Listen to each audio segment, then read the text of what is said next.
What's going on, everybody? Thanks for checking out the Among the Ashes podcast tonight. We're your hosts, Wes and Krys.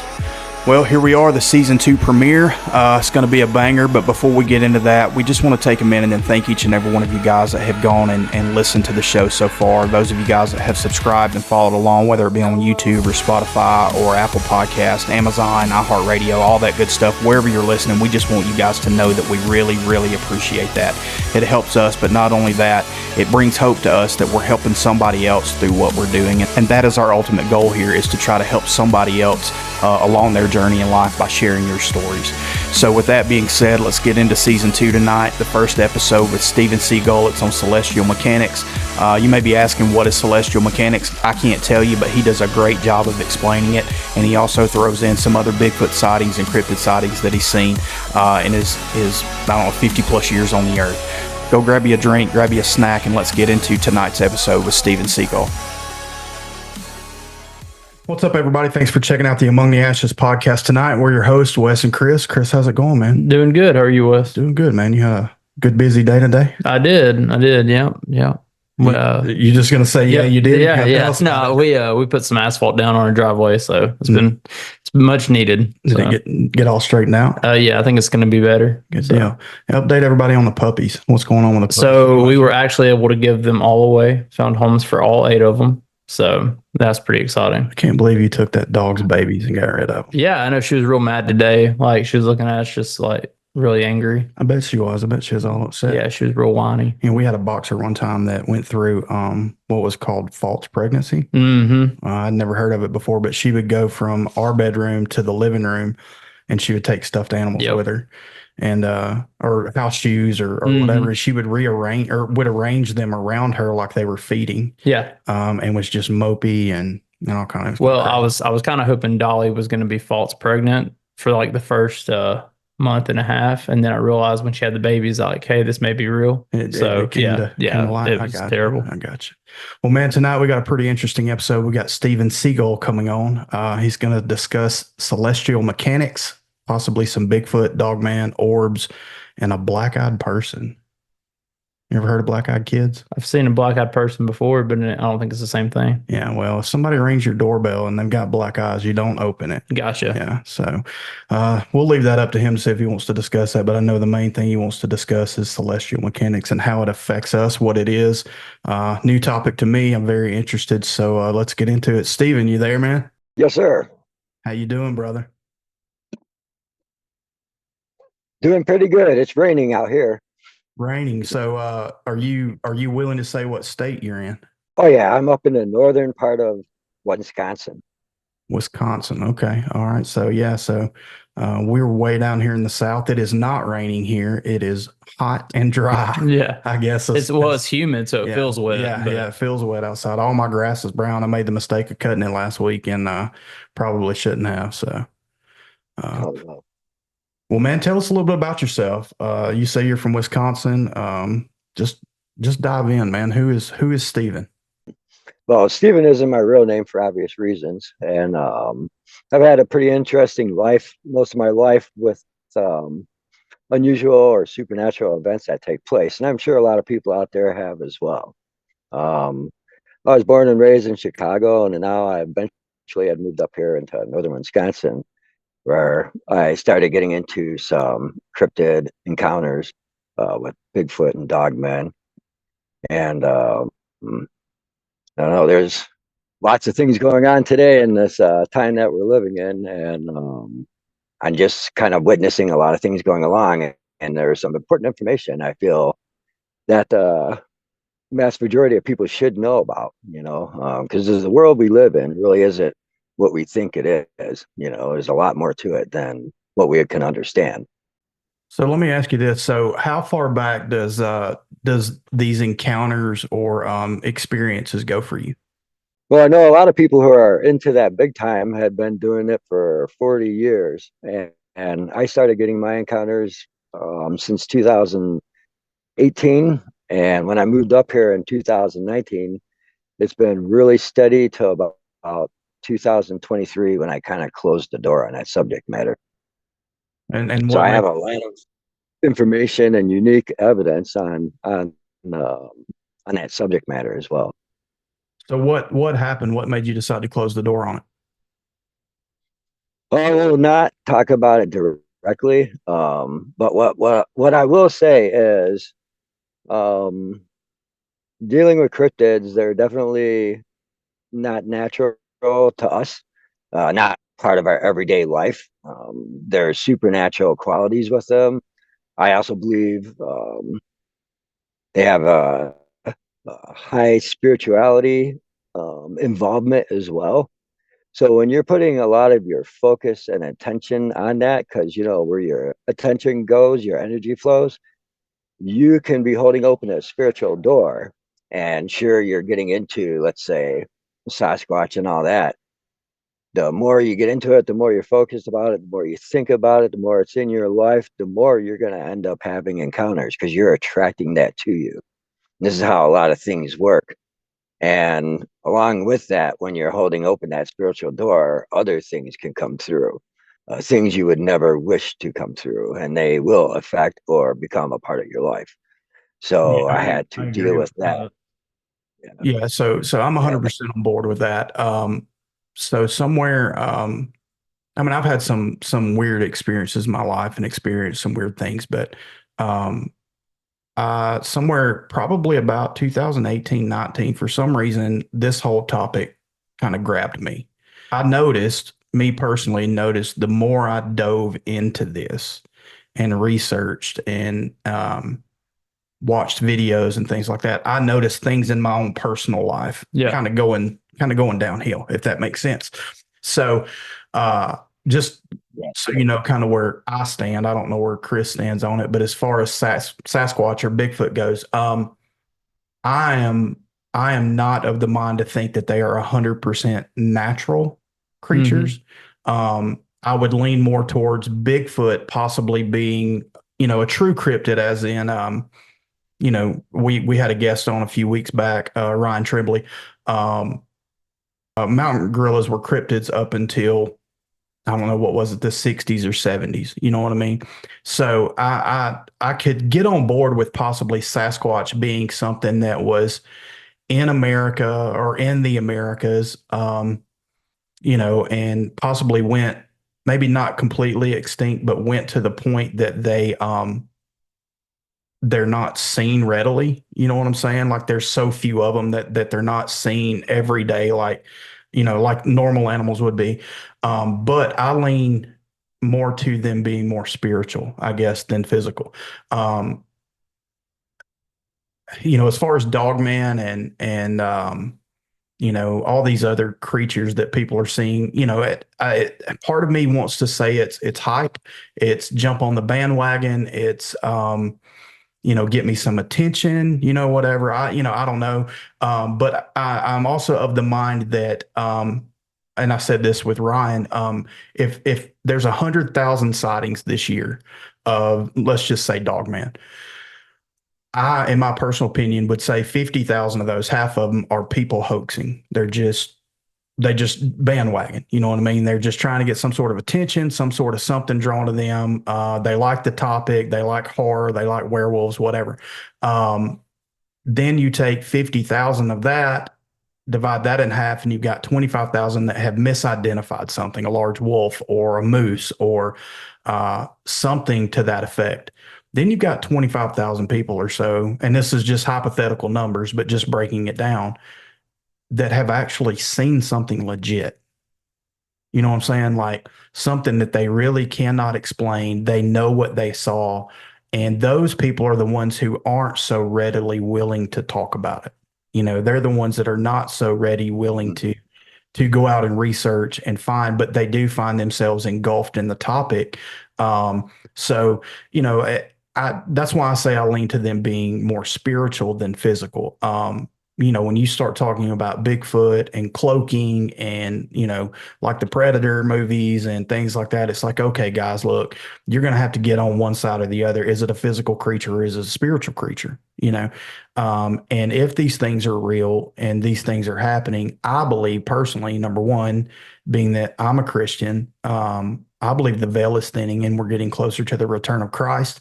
There's things like CERN, them discovering the God particle, and making this particle accelerator to try to recreate life, opening portals, and I'm not just saying that there's portals out there everywhere, but I do think that they have messed with something that is a lot deeper than what they know.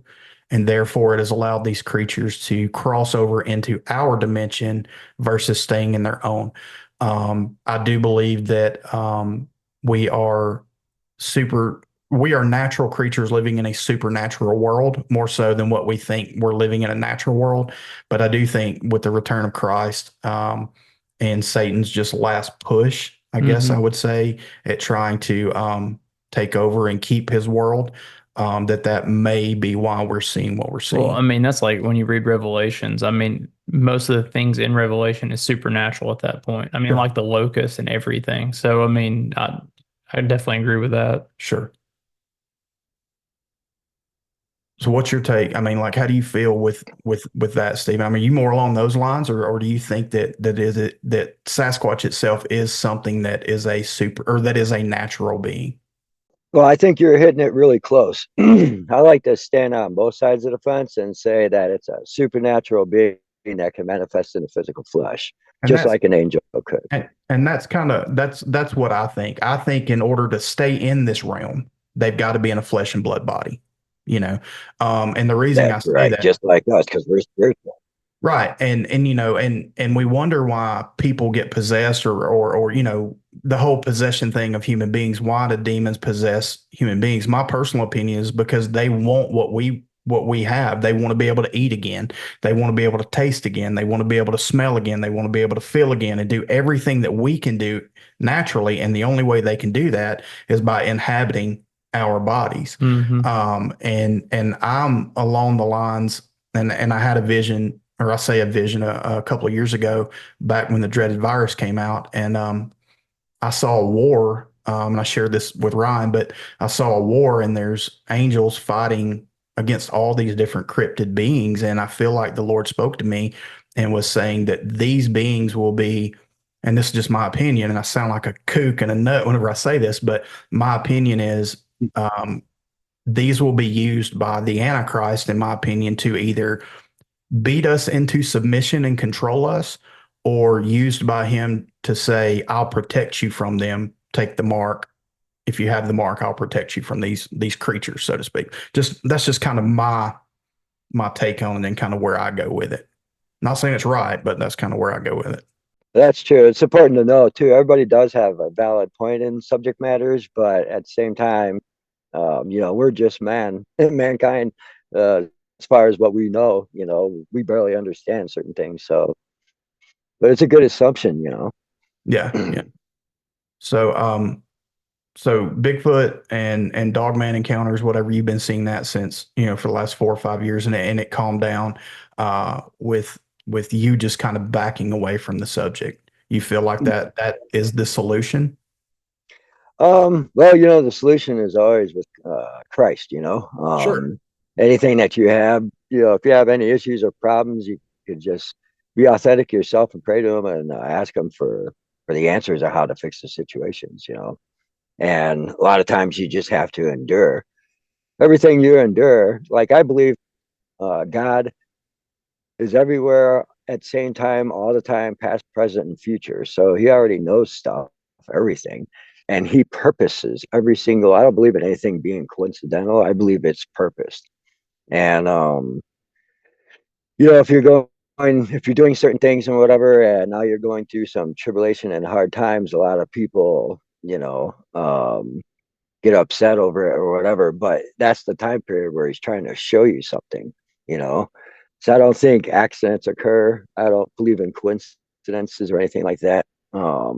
He did give us a free will to make decisions and choices, but I think he guides us along the way, and that's why I believe everything's purpose. I believed encountering the Bigfoots, the black-eyed person, and coming across the knowledge that I have from other Christians on things that I did not experience is definitely highly purposed. So I had a conversation with a family member yesterday, and It's kind of funny because I've been battling some stuff in my life pretty heavy lately, and I've been not questioning God, but questioning why, if that makes sense. And Yeah. I find myself whenever I'm in these deepest, hardest struggles, just ready to give up. You know what I mean? Like I'm just, God, I can't take anymore. He brings somebody across my path that's struggling. And I had a conversation with a lady this week who said, I was scrolling through Facebook, and it was from Jonathan M's church, the Garbage Can, and she had posted on there about how she had been just a staunch atheist her entire life, and how she had watched the movie I Can Only Imagine, and how she, for the first time in her life, felt God reach down and grab her by the hand, Yep. And I commented on that, and the day before, like I was done, man. Yeah. You know what I mean? And she and I got to talking back and forth, and she said, I'm just waiting for a show up and show out moment from God in my life. She said, the only reason I would have ever believed in heaven was to hopefully make it there, even if it was for judgment, so I could punch God in the face, Yeah. like she was that's that far gone. And we began to talk, and this past week she sent me several messages, and hey, I finally surrendered to God. I finally gave my life to Christ. I finally am seeing God move. And she's 54 years old. And it's like, man, that's a lifetime of struggling and battling. And how do we overcome that? And why did God choose her to struggle for 54 years, but choose her in this moment right now? And I'm like you, Stephen, I don't believe in coincidences. You know what I mean? I believe whenever I am struggling the most, and I know this because it's happened to me 3 times this week, and I've talked to 3 different people, I've been to the point of giving up, like not wanting to live. And that's not me. You know what I mean? Like having thoughts of how far could I get before anybody could find me, or just taking myself out. And it's like, that's not who I am. Why am I feeling this way? Why am I struggling like this? And then I meet somebody who's struggling. So I think God definitely opens up doors in our lives through our situations if we're willing to look. It's just kind of crazy to me that God would want me to see a Bigfoot. Yeah.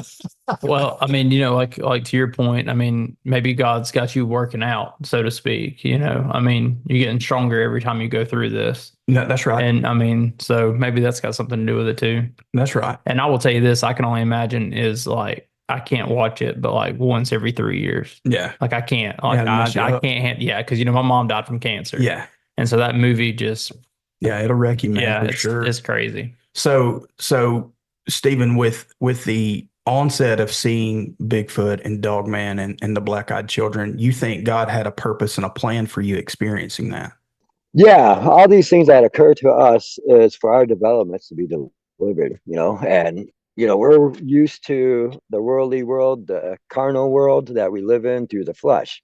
So I mean, we're saturated in it, and most in it so bad that a lot of times it's hard to see spirituality because that's all we know is life. You have to feed yourself, you have to do all these different things.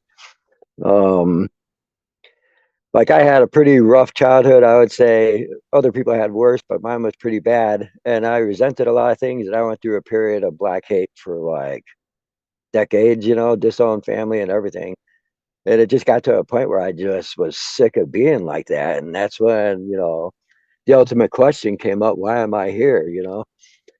I will not ever change anything that's ever happened to me in my childhood and that came from a loving mother, I would never change none of that because it made me who I am today.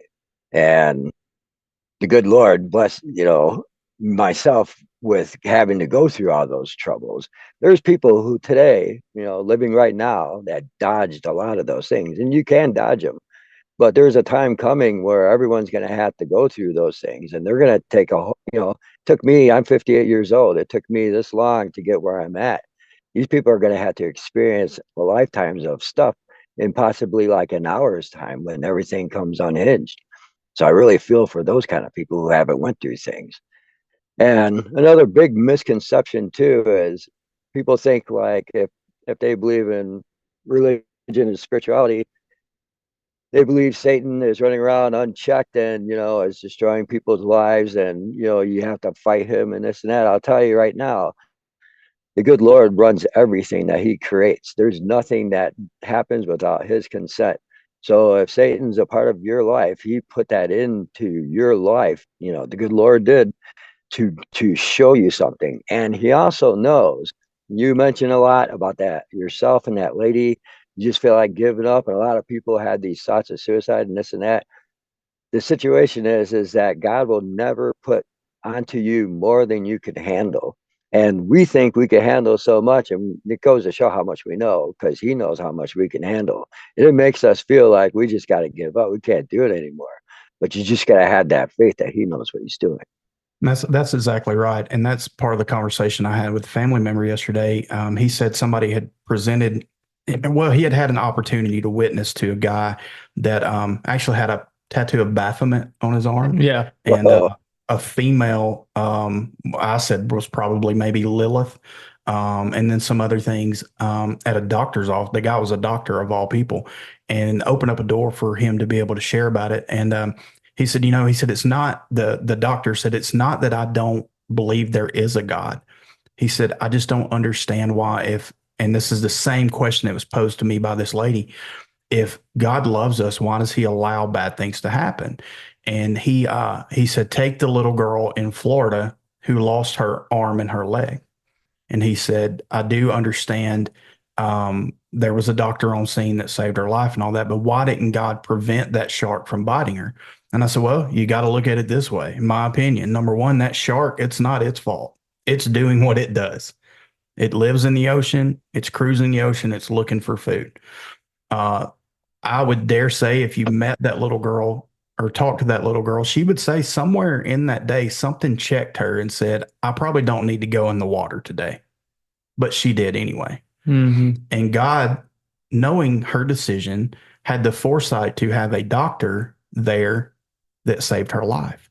So instead of seeing God as the big mean bully on the anthill with a magnifying glass waiting to burn off our feelers, he's saying, I know the decisions that you're going to make beforehand. Right. And I'm going to try to warn you and try to keep you out of it. But even if you do fall into it, I'm going to provide a way out, Mm-hmm. or a way of protection, or a way of help, some way, form, or fashion. And we tend to blame God more than we do looking at all of the provision that he provides for our stupid mistakes. Mm-hmm. You know what I mean? Do I wish Adam, and Eve had never fallen? Sure. But had they never fallen, we may never be here. That's right. We may never get to experience the things that we get to experience, So, but anyway. And to Steven's point, I mean, Steven, I've never looked at it that way, but, like you were saying, we go through things, but we go through things in seasons, at different times in our life.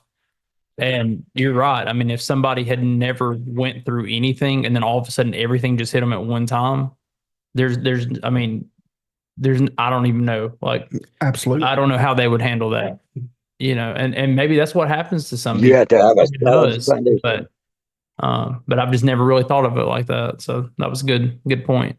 I was just gonna say, our armor, the armor of Christ or whatever, holy armor we're supposed to be wearing, the helmet of salvation and shield of faith and all that stuff. I mean, that's all designed to move forward.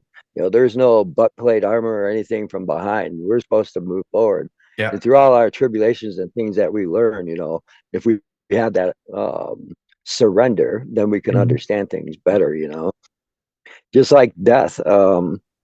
The good Lord holds the keys to hell and death, right? Because Christ died and went the hell and found with no sin, and he conquered that. So I don't believe in accidental deaths. Someone who dies in a car accident, it's an accident. Everything is highly purposed. And we as humans, spirituality, we can be pretty smart on how things are, but just living in this world and trying to even understand God. I think God even mentioned somewhere in the Bible, don't even try to understand me to that extent, because we can't even fathom or understand it. And so, here we are. Oh, he died for this reason. Maybe it's because he was bad, and all these bad scenarios develop out of it, like judging people and whatnot, it's crazy how it's all really set up if you could see it, and that's why it's best to have Christ, have a good communication with him, and have the faith and belief in all that. And sure, it doesn't mean that you're going to escape hard times. And like I said, you go to a gym to work out, you want to build up muscle mass, you're going to have to feel some pain, Yep. to get to Mhm. that goal. It's the same scenario. You're exactly right. I'm a firm believer nothing happens by accident, just like you said. And as far as accidental deaths, things like that, to my knowledge, the only thing that the Bible says that can add to or shorten the days of your life is honoring your parents. You know, um, Yeah. and I believe we can prematurely end our own lives if Satan does that. But beyond that, if you live your life and you're living it the way you're supposed to do, and you pass away, I believe He's Yeah. finished with your work. But but also honoring father and mother, that gets into a gray area as well. Well, yeah. Within Yeah, it can. I'm not talking about Yeah. honoring them if they're mistreating you, Right. immorally and things like that. But if they're being parents like they're supposed to do, then we're supposed to honor our parents. You know what I mean? And that's for our entire lives. Well, the only reason I say that is our pastor the other day brought it up, and he was talking about it like they were talking about it kind of in a small group setting, but essentially like what if your parents aren't Christians? What if they're a different religion, so to speak? And then he's like, well, do you have to honor them then? Like as far as and so that gets kind of. I believe you should honor them as your parents, maybe Yes. not as far as following the wrong religion or the wrong Gotcha. morals. But anyway, that's my opinion.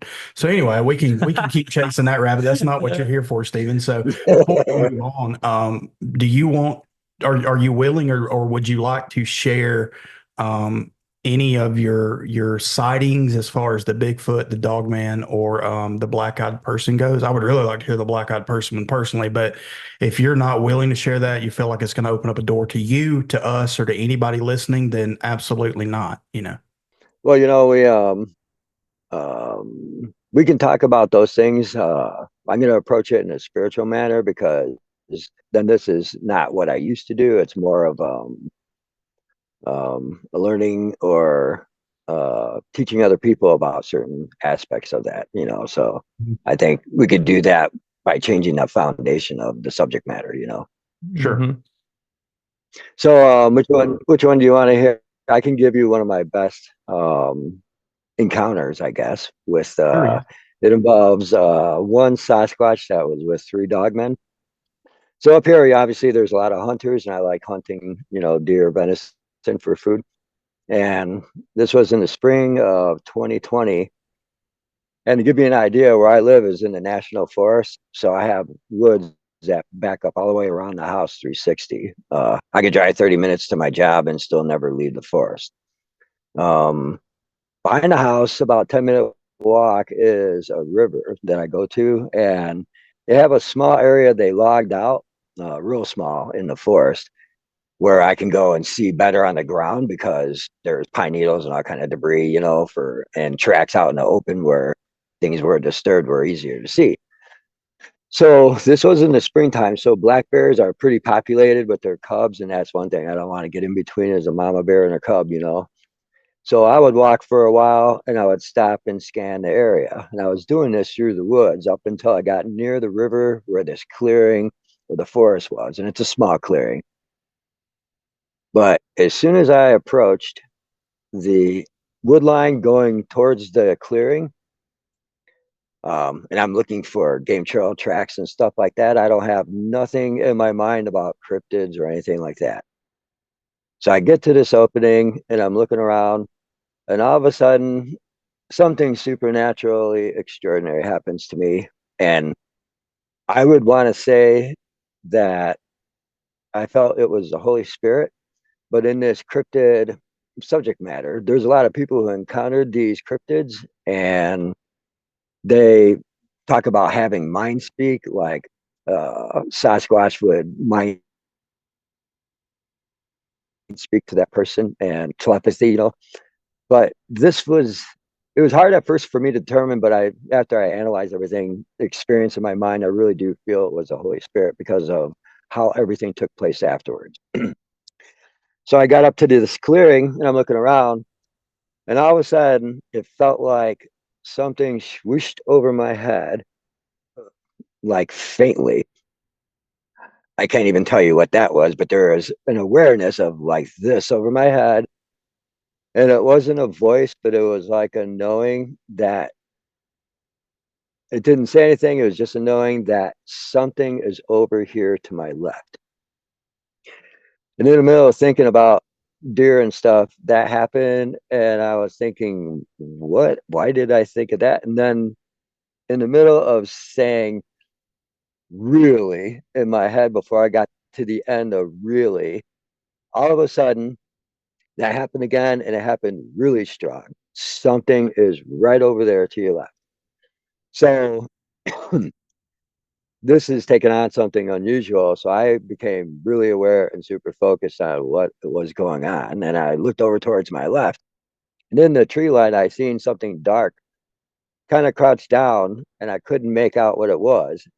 And I was thinking, well, maybe it's, a bear. And maybe my sixth sense picked up and was telling me there's a bear over there. So at this point in time, I had to make a decision on if I should go check this out or if I should just turn around and go back home. And I came finally to the conclusion that it'll drive me nuts if I went home, and I should just check it out. So I wasn't stupid about it. I didn't walk straight up to where that was. I walked out into the clearing, and I pretend like I didn't see it, like I didn't know it was there, and I kept it in my left peripheral vision.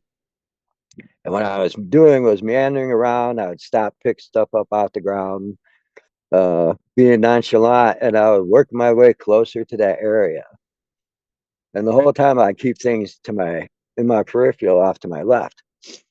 When I figured I got close enough, I did take a look, and I could see there was something very black and shaggy, just sitting about 40 feet away from me.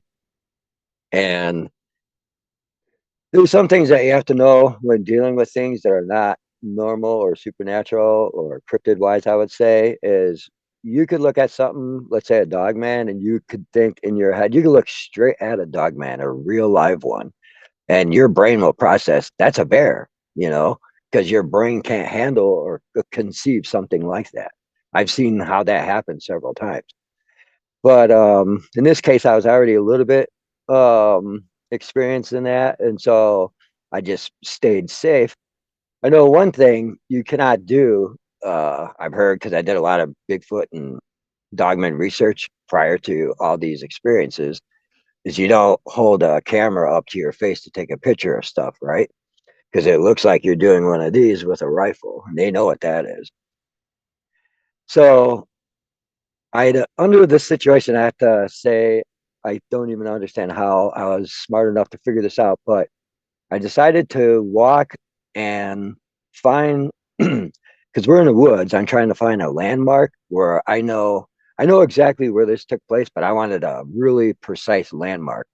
And I saw a row of birch trees, like pretty wide, and some behind it that went in, and then right behind that was where this black thing was. So I'm like, okay, this is a perfect position. I'll take a photo here.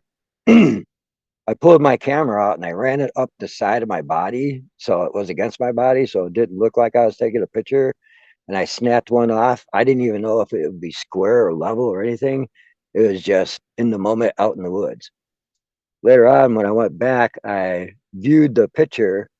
And when I seen what I saw, I instantly thought, oh, that's pareidolia. That's not what it might be. And But then after I got, explain pareidolia for everybody who doesn't know what that is. Essentially, that's when well, you your mind, know, yeah, you can look up in the clouds and see faces and different things and objects and stuff, and it's, that that's not really there, but it looks like that. And our mind is, the way our brains are set up, is everything that you see, because visual is one of the big senses we have. Your brain's already calculating and figuring out shapes and dimensions of things, and they correlate together so that you can get an understanding real quick of whatever you're looking at, what it is. And when you start looking at things that are in that paradigm in your mind, then you start getting into what could be pareidolia or whatever, Gotcha. So that happens to be a lot of issues. Plus, too, everyone has different perspectives. I've posted pictures. I don't have to circle my pictures to show people where they are. They can see them clear as day. But other people, for the life of them, cannot see the pictures. until I actually outline the whole thing, then they can see it. And it's not like they're not believers or anything. It's just their different way of perceiving things, you know. Sure. Me and you could look at the sky and we could say it's blue. And I could say it's like cobalt blue, and you could say it's a royal blue. You know, I mean, it is what it is. But where the heck was I? Oh, You, so anyway, I looked the so pareidolia. Well, a lot of people are non-believers in this because they just can't conceive the concepts of such. They throw that title pareidolia on a lot of stuff, you know. Um, but you know, that's kind of like what I thought when I viewed the picture at first, because that, you know, goes to show your mind's not like some people. If they've seen these things flat out and they don't believe them, I would not be surprised if they died on a heart attack right on the spot, you know, because it's just way too much for your mind. I mean, many things I've encountered or seen, I am pretty open minded and I can absorb, but some of the effects, I would get a numb face for a while, for a couple hours. And, you know, like the rest of the world doesn't exist because your mind's just ringing from the information you just absorbed, you know. So it is totally a different way of experiencing existence here. But back to the photo, after I watched many more um, shows on YouTube or whatever about, you know, cryptids and stuff, then I remember that photo and I went and looked back at it.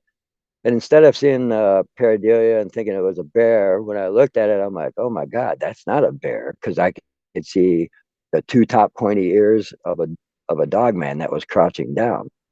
When I really went into analyzing the photo, I did it through different filters, white and blue, to pull out more detailed. Because this dog man that I took a photo of, it was jet black, and even looking at it with your eyes, the edges of it were blurred because of the way the hair was. mhm. Like some of the hair on a buffalo is so black, you could shine a flashlight at it and it'll absorb the light. You Right. know, so that's kind of like the effect that this has just on regular visual with your eyes, and then you can only imagine through a digital camera how that would be. But considering it all, I had some really good photos that a lot of people said I had, you know. And in that photo, when you zoom in, this dog man that was in this picture, um, she was about 4.5 feet tall, crouching down. She was more of a like a basketball athletic built versus like a bodybuilder or whatever. And she was looking kind of straight at me with her head down slightly. And she was near trees, and behind one of the birch trees that she was by, you could see the her hand wrapped around the back of it. And it's not a paw, it's an actual hand. And I zoom in on it, you could see the actual fingers and the claws on there. So I mean, this is the real deal.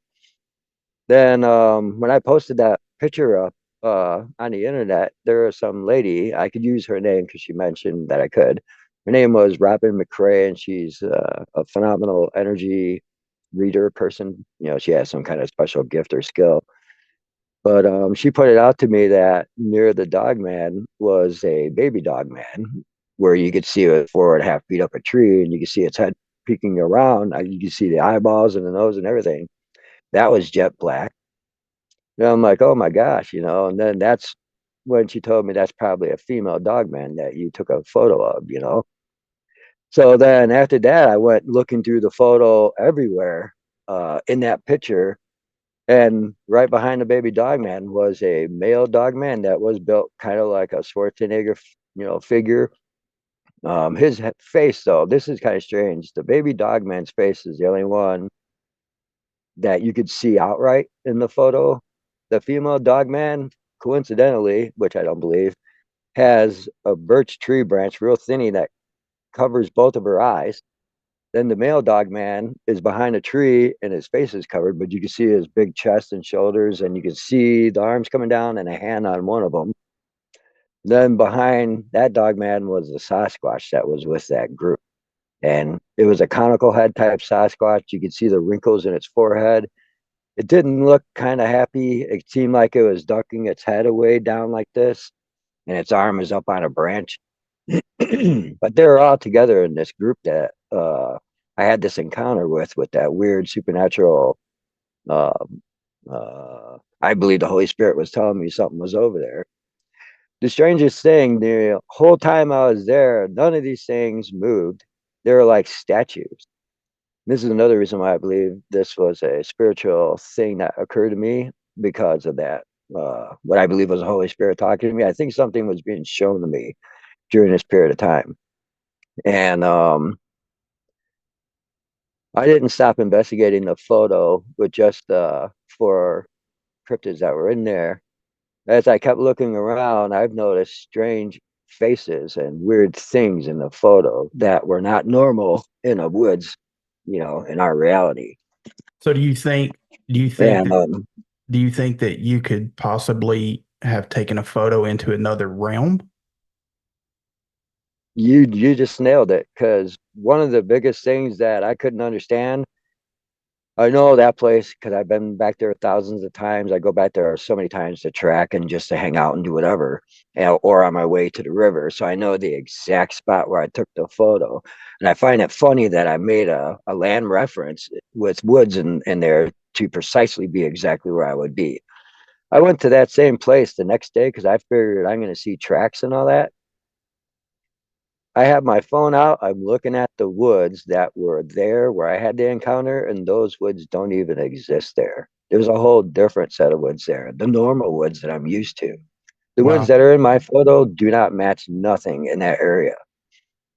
I know like where rotted birch trees are, where fallen down trees are, all kinds of different little bits of information in my surroundings. And in this photograph, none of those woods match anything that I have back there.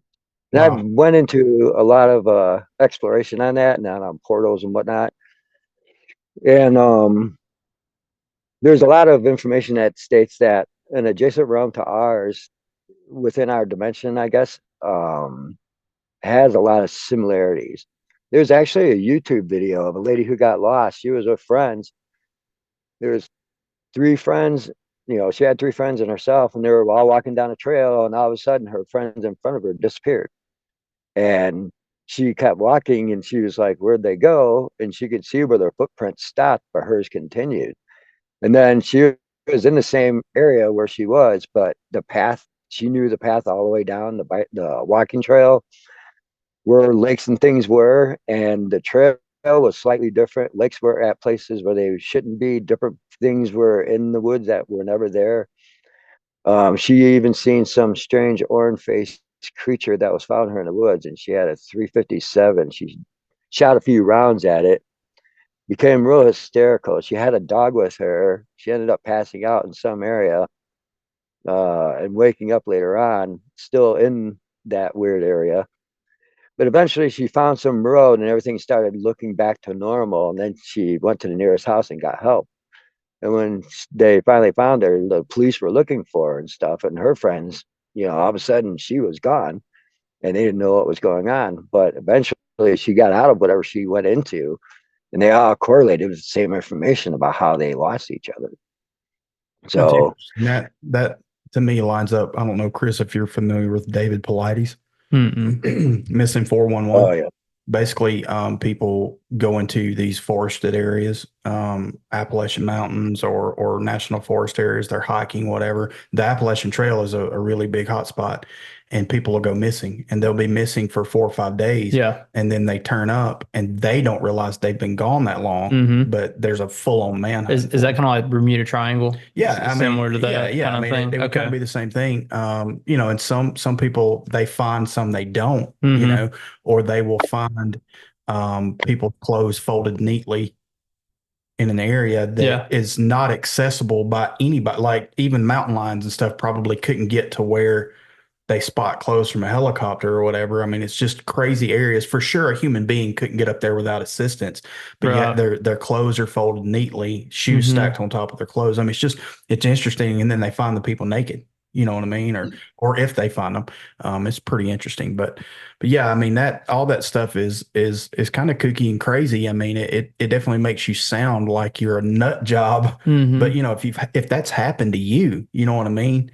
Like you can't tell me it didn't. You know what I'm saying? That's right. And I'm sure the same thing with you, Stephen. Like you couldn't, in spite of what we sitting here think, you know what happened to you. You know what you've seen. You know what you've experienced.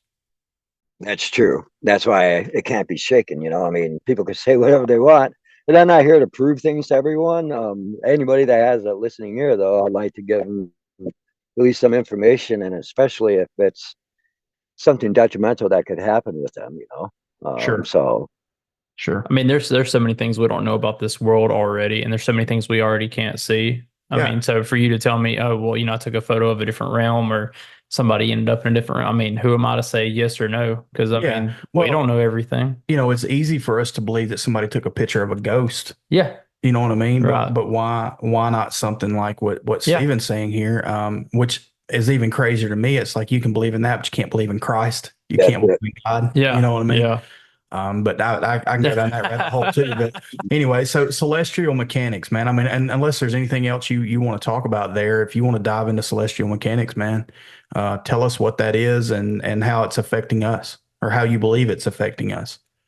Okay, so as far as celestial mechanics, to give a basic understanding for everyone to know, you have a sun, our solar system, and obviously the sun has a big play in having the Earth sustain itself from the radiations of the sun, the solar winds. Anyway, the energy that comes out of the sun currently comes out as like solar winds, but it is a form of radiation. All energy is a form of radiation. It comes out into the solar system 360. Our planet Earth has magnetic poles and a magnetic field. So that solar energy hits the magnetic field, it diverts it to the poles go down into the Earth. The core of the Earth has a lot of iron in it because a lot of rocks out in space are the same way, and we have iron in our blood. It's pretty interesting how that is. But that energy makes that iron spin. There's other smaller, different, less amounts of metal in there, and magma, but that core spins. And then that's what gives the planet its rotation and everything else. Plus, with that core spinning, if you ever understand like the copper wirings around an alternator, by the core spinning, it creates an electric field, which is the magnetic field. So it's all a system that's been in place, that's been running for thousands of years. The sun is acting different nowadays, and it's getting a lot hotter, and it's actually changing. The sun, when I was a kid, used to be yellow. Today, it's platinum white. I mean, you could kind of glance at the sun when I was a kid, but today you could barely even look at it. It's way different, super overactive. And I'll get into the ultimate question: why is the sun becoming overactive? But for now, with the way the thing I described to you how the design of our solar system is with the sun and our planet, and how the magnetic fields and the poles are. Everybody's heard the term global warming, and they're saying that it's mankind and the pollutants and everything in there is what's causing this, but that's really not a truth. One thing about the global warming is the stuff that since World War II, scientists had noticed that the sun has been getting warmer and warmer every year. So they started tracking that, and then they realized that it's going to become a severe issue. So you ever heard of the chemtrails they spray up in the atmospheres? It's that strontium, barium, and aluminum oxide, nanoparticles of metal. Well, this is one of the think tank solutions back in the day for having the Earth not heat up so much. They're spraying that stuff in there to reflect a lot of that solar energy from the sun. That's one of the big reasons why they're doing it. So they know what's happening and what's going on. As of 2023 in the spring, because they've noticed this since World War II, and they have graph models of progression throughout time. Well, in 2023, against a computer model time that they suspect how things are going to turn out, things ramped up exponentially, and those models became 175 years redundant compared to what's going on now. So the amount of heat that's coming in, like last year, the Gulf of Mexico was 111 degrees in that ocean. A lot of the oceans are heating up. A lot of surface areas of the planets are heating up. Back then in May in 2023, there was 19,000 new volcanoes that became active and eruptive. Because now what's going on is all that extra energy that the poles, imagine when you're charging a cell phone, if you overcharge it, that battery gets real hot and it might even explode. Well, all this energy coming from the sun is superheating the interior of the earth. And magma and volcanic activity is coming around big time. Recently we had some volcanic activity out in Indonesia.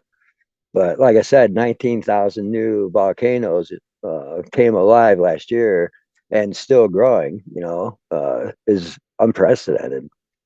I even have a nice app that tells me live what status volcanoes are, the type of activities and whatever, volcanoes. It's a nice thing to have if you ever get a chance to download one. But so we're having an effect where all this radiation from the sun is hitting magnetic field and it's weakening it big time. There's so many different things that could occur off of the magnetic field being weakened. We had that aurora borealis not too long ago that went really far south. Yeah, That's one of the we got some beautiful pictures of it. My daughter did, yeah. That's one of the telltale signs that this field is weakening and that stronger energies are hitting our planet. So so you got that, and what else we got? While you're thinking on that, the funny thing about the day that happened, I was in Dallas, Texas, flying home, and I knew nothing about it. And everybody with us was like, "Man, let's rent a car and drive." I was like, "Why?" And they told me it's like it could affect the GPS and different things in the plane. It's like, well, if it's the Lord's time for me to go, I'm going to go.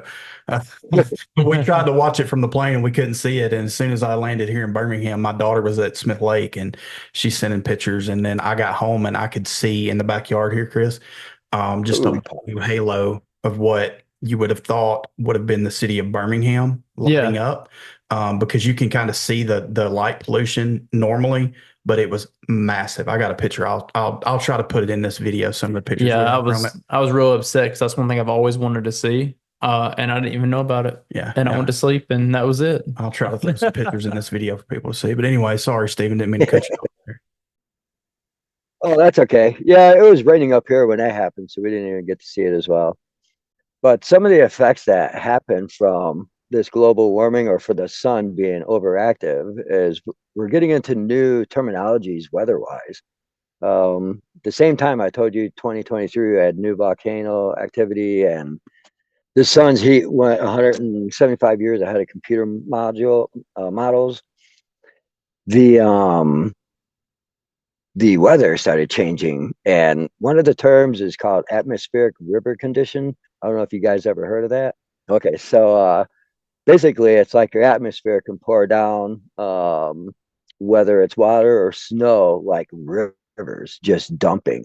And in this case, Northern California had an atmospheric river condition. The first time they mentioned it on the news, that title, but they ended up getting, it was like over 700 inches of snow in a month's time. Like 3-story houses were buried completely. It was insane. And what's going on is, as all this solar energy is hitting our magnetic field, it's compressing all the different layers of our atmosphere. And it's giving it, right now, today, we could hold like 200 times more particulates in the air than we ever had before. Now, when you go into moisture, like with clouds and stuff, the clouds get bigger, the storm fronts are thicker and bigger. When you get to a cold and a warm front meeting, the isobars get packed even tighter in between. You get stronger upstream winds that could produce way bigger hail. There's a lot of like weather in the future, starting today, is going to become like man's worst enemy. I've seen a lot of videos this year all around the world and in several parts of our country of mass flooding. flooding out in Dubai, out in the Middle East in the desert. There's camels trying to swim in floodwaters. I mean, I never even imagined that could ever take place. Yeah, that's But great. yeah, it's amazing, and these are just the very beginning stages of what the sun is doing, because it'll get much worse. From what I understand, we're going to go through this process, and then we're going to have a lot of things migrating up north, insects and things, and because of, let's say, just with the atmospheric river conditions, the constant raining and the amount of rain coming down in some storm clouds, you could have the water drops actually be like a half a cup of water per drop, and you would like literally drown in a storm like that if you were outside. But when you get all that rain hitting the ground over and over and over again, you're going to end up having massive land degradations. Where you're going to have landslides, sinkholes, all kinds of stuff. There's uh, land plate drifting, where you can see a whole subdivision just moving with the land, cruising somewhere else, settling down 15, 20 miles from where it originally was. Um, there's just all kinds of different effects that could occur from just, everything is a part of a system, and one part of the system, like the sun, goes out of whack, all the rest of the systems are going to follow suit. So what So you're saying here, essentially, is this is something that's happening naturally with the sun, not something that is being done by man. exactly, because here's the key ticket. They say we're having global warming because of all the pollution that we create in the world. 1 hour of a volcano exploding, discharging all the ash into the atmosphere, can equal 10 years of man's worst kinds of pollution. Wow. So that has nothing to do with that. Secondly, last time I checked, there was no cars or manufacturing plants or things like that on Mars or Pluto or Jupiter. And all those planets are also going through the same global warming as we are. They're all changing. The surface of those planets are changing. They got great storms on them too. They're heating up just as well. So this has nothing to do with us. And that's why anyone who understands celestial mechanics or even astronomy, they will be able to see signs of other planets changing along with ours. So that's interesting. I would be hard pressed, I guess, to maybe get in scripture and see if I can find anything. Well, that's what I was actually thinking as he's talking about the storms getting worse and getting, I'm like, well, the Bible does If mention you that. So, if you read Revelations, it'll give you a lot of descriptions of what's going to yeah, happen on this planet, because they talk about every green grass and tree and things burnt up. And in the book of Enoch, it mentions the same thing, right? Sure. And from the information that I'm getting, it parallels it to a T. You can't even walk and find shade, comfort and shade, and you can't even walk out with shoes on the ground because it's so hot. Sure. And this is, from what I understand, right now we're going through the weather scenarios, and then after that we're going to have a massive bug invasion. Then after that, there's supposed to be a water event, and then when people are so sick of the water event, we're going to enter into tens of years of drought. Which all lines up with what Revelation tells us, absolutely. And so I remember as a kid, my mom, naturally, I mean, we've all been looking for Jesus to come back for forever. You know what I mean? I'm 45 years The old. end is here. Yeah. And the scary thing is people like me, I personally, off of what I feel in my spirit, I know he's coming, but I know Christians right now that are devout Christians. They go to church every Sunday and they're witnessing and telling people about Jesus. And you talk about the Lord coming back, and they're like, I've heard that my whole life. I don't think it'll happen in our lifetime. Mm-hmm. And whether it happens in our lifetime or not, we are in the times of the birthing pains of it happening. It's beginning. The Bible definitely talks about, the fig tree, you'll not be able to tell the seasons and things like this.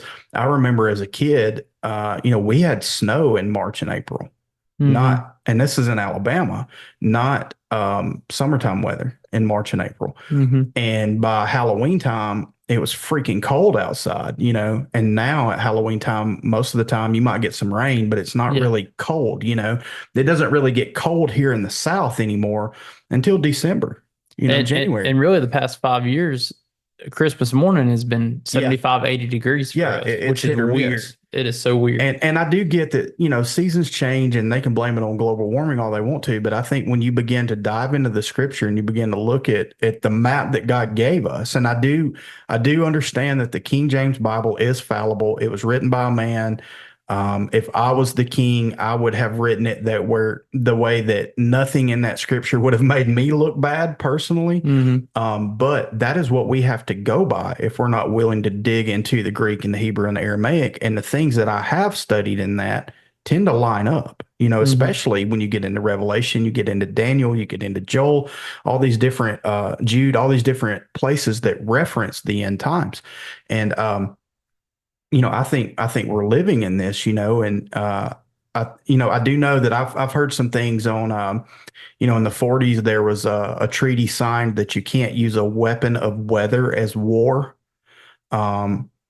That's why I asked you, do you think it's something natural happening and not man doing it? And then you've got all of the, the spraying of the chemtrails. If you believe that's real or not, that's up to you. I challenge you to go out on a bright, sunshiny day and look and see if the clouds don't make an X pattern and jet fuel dissipates. This stuff hangs around and just gets bigger.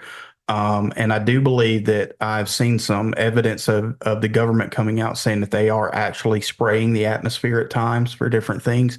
But then you get into this year, the great locust, all the cicadas that come out of the ground for the first time in I forget how many years, and then, just everything else in the world. You've got so many things that point back to the scripture and what it's telling us, but yet we want to turn a blind eye.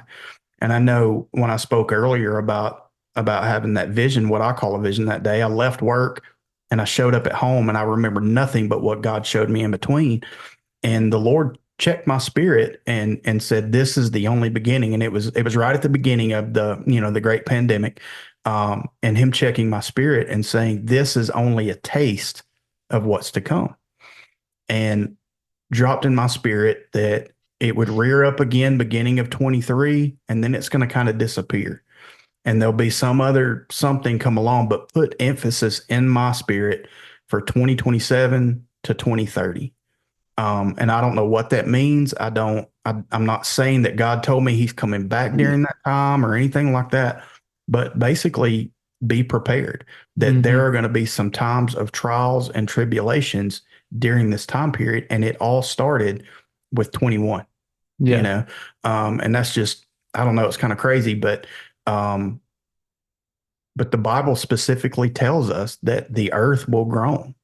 It will cry out. There will be destruction in the earth. And I think that we are living in the scariest time, but also the greatest time if you look at it, because we're witnessing prophecy come to pass, That's very true.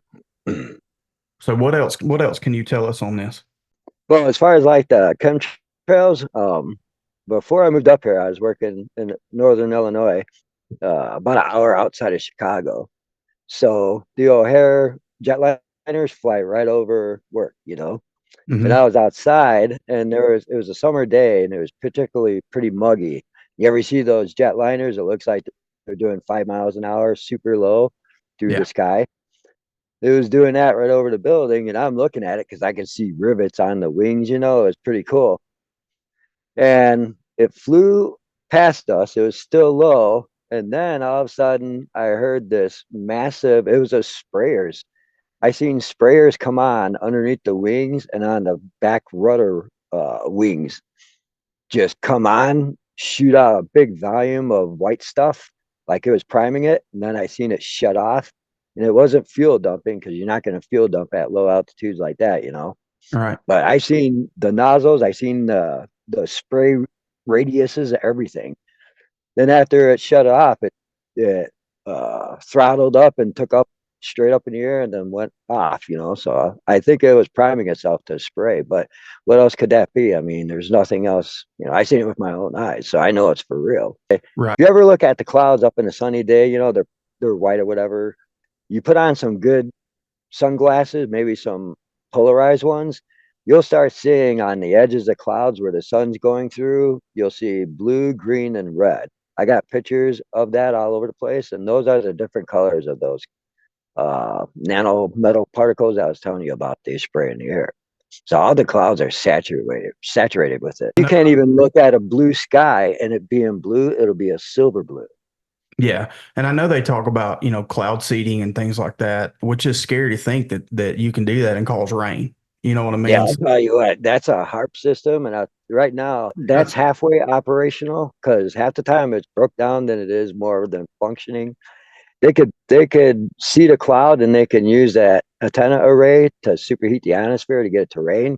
But that's all they can do. They cannot manipulate or control weather or use it as a weapon. Half the time, the weather destroyed a lot of those bases. So obviously they're not in control of that. Yeah. So that's what I had read was HARP. HARP was the thing that Yeah. the treaty was signed on in the 40s or the 50s or whatever that they couldn't use for, weapons of mass destructions or whatever. But then you get into, the wildfires and stuff that's happening. I watched a video Yeah. up in Canada, I believe it was up in Nova Scotia, where 6 or 7 different fires all started at one time. Yep. They're taking video from a satellite, and all these fires, you just see the smoke all happen at once, and they're miles and miles apart, but yet it was supposedly all the same fire. Then you got, the fires in Hawaii and different places like that. And then you get into they shot it with a laser and anything that was blue wasn't affected by, I don't know about all that. I don't want to sit here and sound like a conspiracy nut, but here's the thing about a conspiracy. Not all conspiracies are true, but there's truth to all conspiracies. Does that make True. sense? Mm-hmm. And I think that, if we sit back and we think that even though we live in the greatest country in the world, in my opinion, if we think that the people that are on Capitol Hill have our best interest at heart, we're crazy, because with power, Yeah. with power comes greed. It takes over, and you want to be in full control. And the best way to gain full control is by making the people that you're trying to control think that you are not in control. And it's just a great deception, Well, I know one thing, like with Hawaii and people thinking that maybe some satellite lasers started fires there because there is Oprah Winfrey out there helping people get property, and other rich people were buying up property or forcing some of the people who were native there to give up their land. So something political or whatever was going on with that during a crisis, because I've always heard, make the best out of a crisis from these kind of people. But if it was a laser from space and, the thing, it didn't affect blue, this, that, whatever, you would be talking more like a diode type laser, which could be blue or green, and sure, under those circumstances, anything blue would not be affected by that. But if they were to use stuff like up in space or some of the naval ships, they don't have diode lasers. They're kind of a small grade scenario. So that's why I rule out lasers for Hawaii with the blue scenario, because they got chemical lasers or CO2 lasers, and they can cut through thick steel like instantly pretty bad. So I really don't see that that's being the fact. There's been a phenomenon that has occurred in the Arctic region up north of us, and it was in the early 2000s. I know 2004 was one date, and I don't know if 6 or 8 was the other. But either way, some people were up there and got into an area where they were instantly cooked from the inside out, like in seconds. So they had to quarantine those areas off. Not many people are up there anyway, but they definitely made sure no one else could get into those areas. So the reason for that being is that we're talking about celestial mechanics and what the sun's doing to Earth. some parts of the magnetic field could have holes in them before it'll finally collapse. And it's been known, that's been known to have happened. And if you had a special lens, let's say, and you can look at the energy coming off the sun onto our planet, you would see some of those energies we concentrated in like straws. There'd be like 9 or 10 straws coming down widespread. And that would be a super high focused concentration of some of the energy from the sun. And in the case with the Arctic, these people ended up walking into a period where there was an area where there was no magnetic field and one of these straws hit them. And they literally cooked from the inside out, like totally dead in seconds. And I believe what's happening with these wildfires is the same thing. There's parts of the magnetic field that got weak enough where more stronger radiation came through and would set houses and stuff on fire. Um, in the future, even with the way our magnetic field is, it'll be highly possible that your rooftop would just catch on fire just from the sunlight itself. I mean, that's how, the world's going to burn. There's going to be a lot of fires.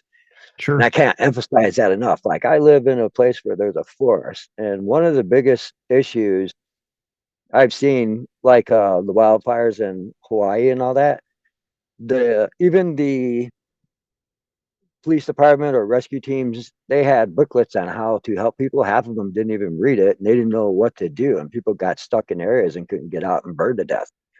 So if I was anyone, if you live in a wooded area, not in the city or whatever, I would look at where you live and find the best routes and have alternate routes off of that of where you can go, because those things are nothing to play with. I mean, you can be 500 yards from a burning forest and you'll feel 1,800 degree temperatures. Yeah. You can't even stand there.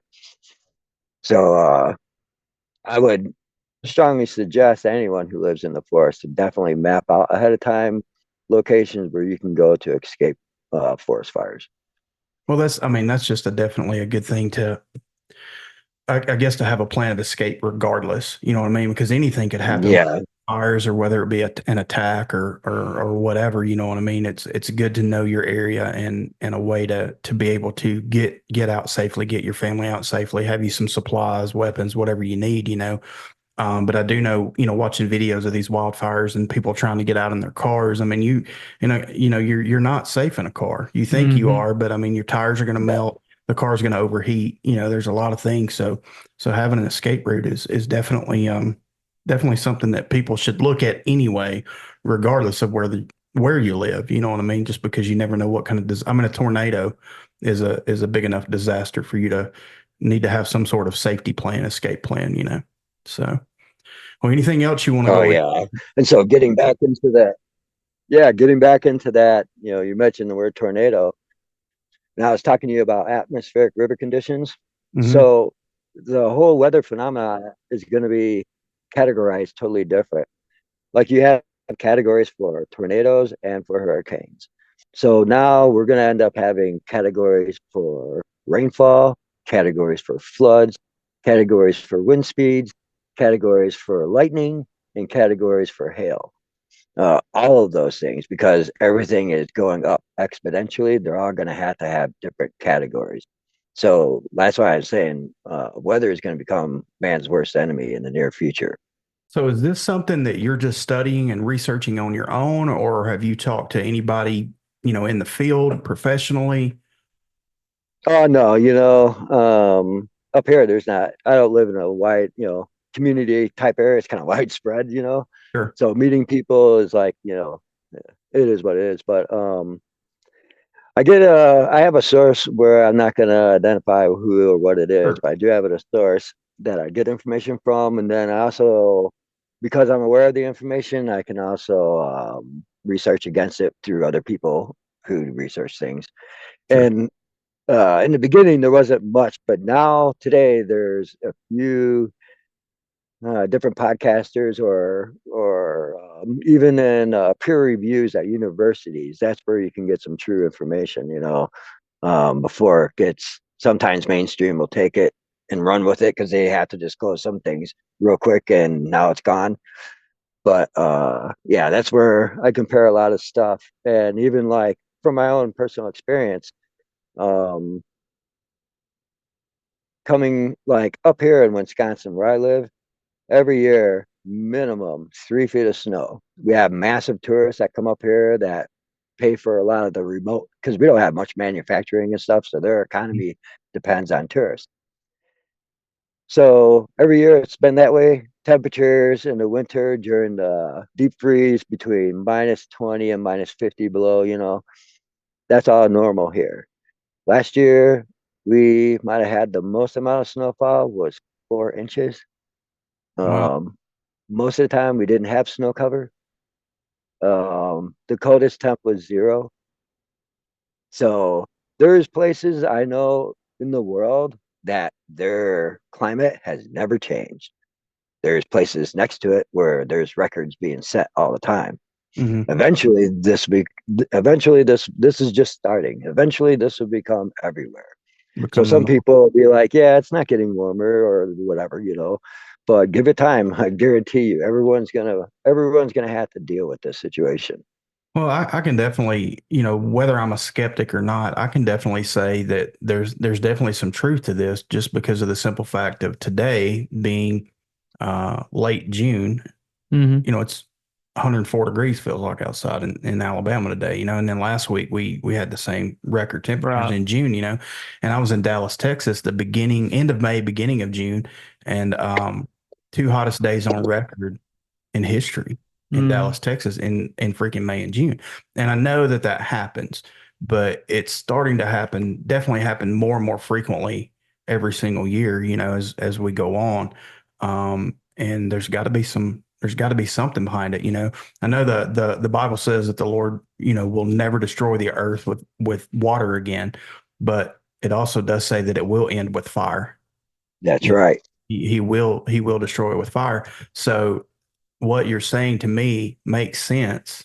Um, when you get into the droughts and the bugs and the fire and all that, how much closer are we coming to Right. the return to the end? You know what I mean? I can give you a clue to some type of a timeline thing. I wouldn't say biblically, but with the weather going on, from what I understand, like we're talking about the magnetic field weakening and all that. So you guys all heard about pole shift and that our magnetic north is moving east, you know, on a gradual basis. So, um, from what I've heard, uh, our planet is because of the core slowing down because it's over the energy from the sun is overactive and it's actually slowing the core down. The Earth is going to end up tilting. I think it was 26 degrees or something like that. And from what I understand, the equator by halfway through 2026 is going to move several thousand miles north.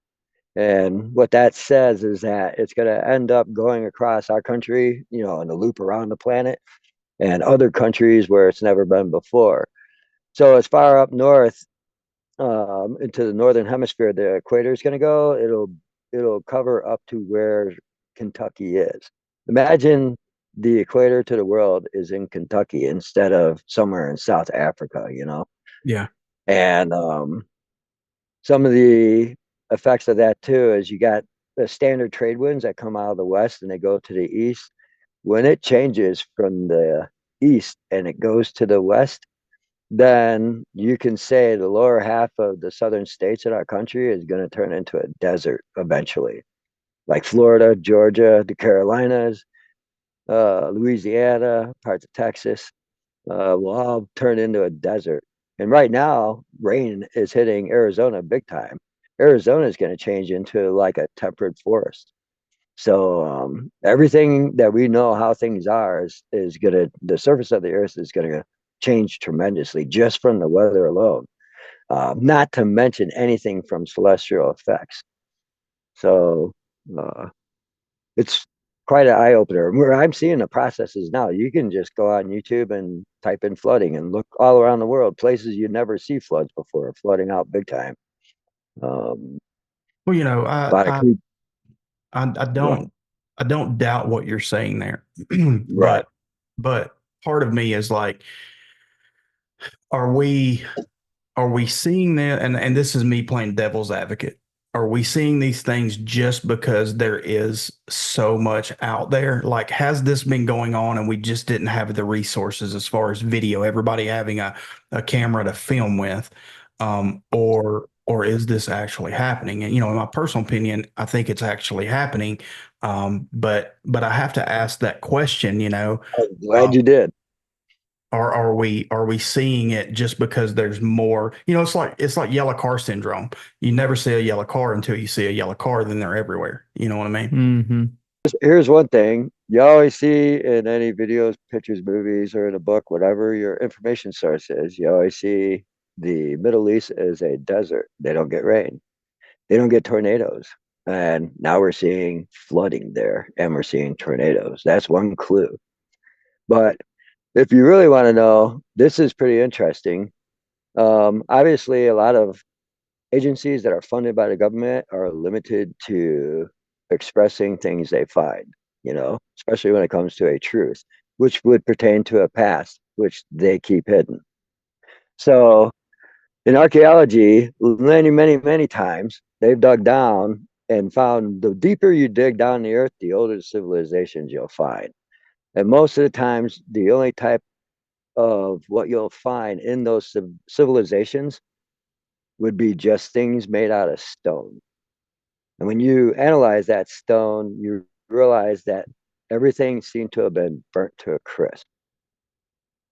So another thing they don't mention to you about in that field is the tablets they find as well.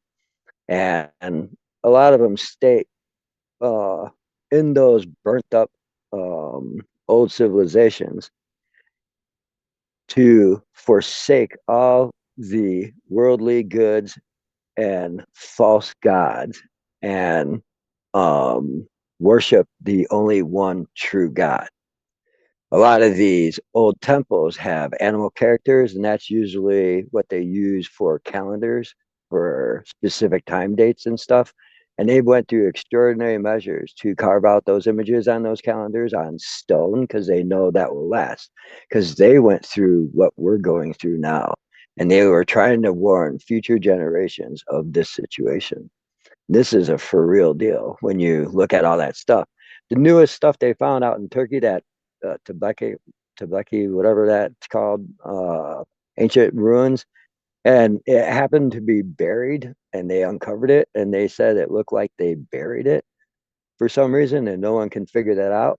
Well, though that calendar was presenting a timeline, and they were trying to warn people way in the future about this event that takes place. And even on those columns that they have, you can see all the different, fish and different animals that are carved on there. And they're trying to give you a date of when this is going to reoccur because they knew about this kind of stuff back then. Ancient technology, today's technology and stuff we have, that's all from back in the past in ancient technology. We didn't create stuff like science said. We just reinvented it. Well, and there's been that in the pyramids. Here we Mm-hmm. are, however many thousands of years later, and we still can't figure out how they built the pyramids. You know what I mean? And why they built, and that they were obviously built for specific Mm-hmm. purposes that have to do with different things. But the thought, I don't care. You've got a billion Hebrew slaves. I still don't see them moving those giant stones. You know what I mean? No. And especially stacking them on top of one another. Now, Yeah. maybe they did, I don't know, but yeah, it's, I definitely think history does repeat itself. And, maybe God is just trying to give us all ample opportunity to listen and heed what he's saying. But yet for some reason we're stupid humans and we Mm-hmm. can't grasp it being Yeah. put in front of us, man. Can I squeeze one tiny thing in real fast? Yeah, man, go ahead. Okay, so the ultimate question is why is the sun doing this? So when you look at anything out in space with the best stuff we have in science, you can see, billions of galaxies and everything else. A lot of the solar systems always have binary star systems. They have two suns. Ours is unique and rare because we only have one sun up until recently.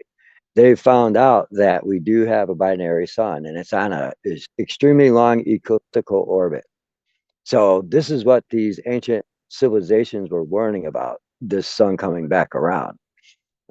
This is what's happening because of it. If you understand the physics out in space, when you have a large mass, it could affect other stuff, and there's gravitational pulls and whatnot.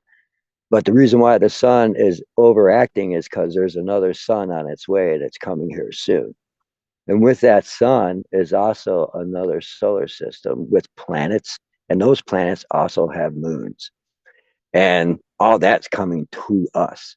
So this is what I believe is going to be the end times. And a lot of cataclysmic events are going to take place from that. But that is the sole reason why the sun's heating up and why all the planets in our solar system's heating up.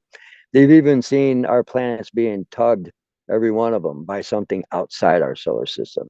And that's this massive amount of this other sun and all of its planets and everything as well. But you'll find that in science. They're just not admitting it. Well, I was going to say, let's take that a step further and look at it biblically. So the earth is destroyed by fire, but there will be a new heaven and a new earth. So what if this additional sun and solar system is, you know what I'm saying? Like there's a logic for me being a Christian and looking at it biblically, there's logic to that. Mm-hmm. You know what I mean? Not just scientific evidence or whatever, but there's logic to it. Maybe that's part of the creator's plan, is to usher one out to bring the new in. We wonder how's there going to be a new heaven, a new earth. You know what I mean? Well, and that kind of goes back, what was it? The Pharisees back in Jesus' time, they thought that Christ was going to be this whole different thing than what he really was. Sure. And that's kind of like, I think, how a lot of us think. We think, okay, the new heaven, new earth is just going to be boom, here it is. Where in reality, it may just be this right here. Yeah. I mean, it may be different than the way we think it's going to be. Yeah. So, yeah. What's really amazing is, every cell in your body, your cell has components to do what it does to function, to survive and live. All those components in your cells have the same exact ratios as the planets in our solar system does. And that'll tell you that there is truly a designer creator around. Absolutely. Oh, absolutely. 100%, man. 100%. Well, brother, we're going to end it right here, man. I would love to have you back on and go a little deeper if you've got more. Yes, I'd love to be back and talk about many other things. Okay. Right. Sounds good. It's been an honor and a privilege to be here. Yeah, man, absolutely. We appreciate you doing it, man. And we will, I'll be in touch with you, man, and look at our recording schedule and see when we can have you back on, man. I'd like to fit you back into this season of season 2 of our show if we can. So, yeah, awesome, man. Good stuff. I appreciate it very much. And that's it, I guess, for now. Yeah, we'll be in touch, man, for sure. All right. Thanks, Steven. Thank you, guys. May the Lord keep you. Yeah. Wow. So interesting stuff. It was stuff I've never thought about. He's definitely smarter guy than I am, for sure. Absolutely. So yeah, that was Steven Seagull. I will put his information in the description if he's good with that. So if you guys got any questions, yeah, you got any questions? I mean, I'll be honest, I didn't know where this video was going to go, or this podcast, but man, it's been good. Well, I'd spoke to him on the phone, and right off the bat, of course, I mean, you're always skeptical, you know what I mean, with anybody that you're interviewing, especially on topics like this, you know what I mean, because it's not something I'm very well versed in. It's definitely something I'm interested in, you know, but you got to get into the aspect of, what's real, what isn't. I spoke to him for about an hour and a half on the phone a few weeks ago, and it was just like talking to you, you know what I mean? Yeah. And he kind of went into some of this, and I'd ask him, well, what is it that you want to talk about? And he said, I'd really like to talk about the celestial mechanics. I didn't understand why he wouldn't want to discuss the cryptids, but it makes sense to me now. So, yeah, absolutely. So, well, all right, guys, we're going to wrap it up here. We appreciate everybody tuning in. If you haven't yet, go to YouTube at Among the Ashes podcast. Give us a like, a follow, a subscribe there. Also, you can find us on Spotify. If you would, go follow us there, as well as Apple Podcast, Amazon Podcast, iHeartRadio. Audible. You can also check us out on Facebook and on Instagram, TikTok, all at Among the Ashes podcast. We appreciate you guys. We love you. Remember, keep your heads up. Jesus loves you as well. In Romans 8:31, if God be for you, who can be against you? And we'll see you next time.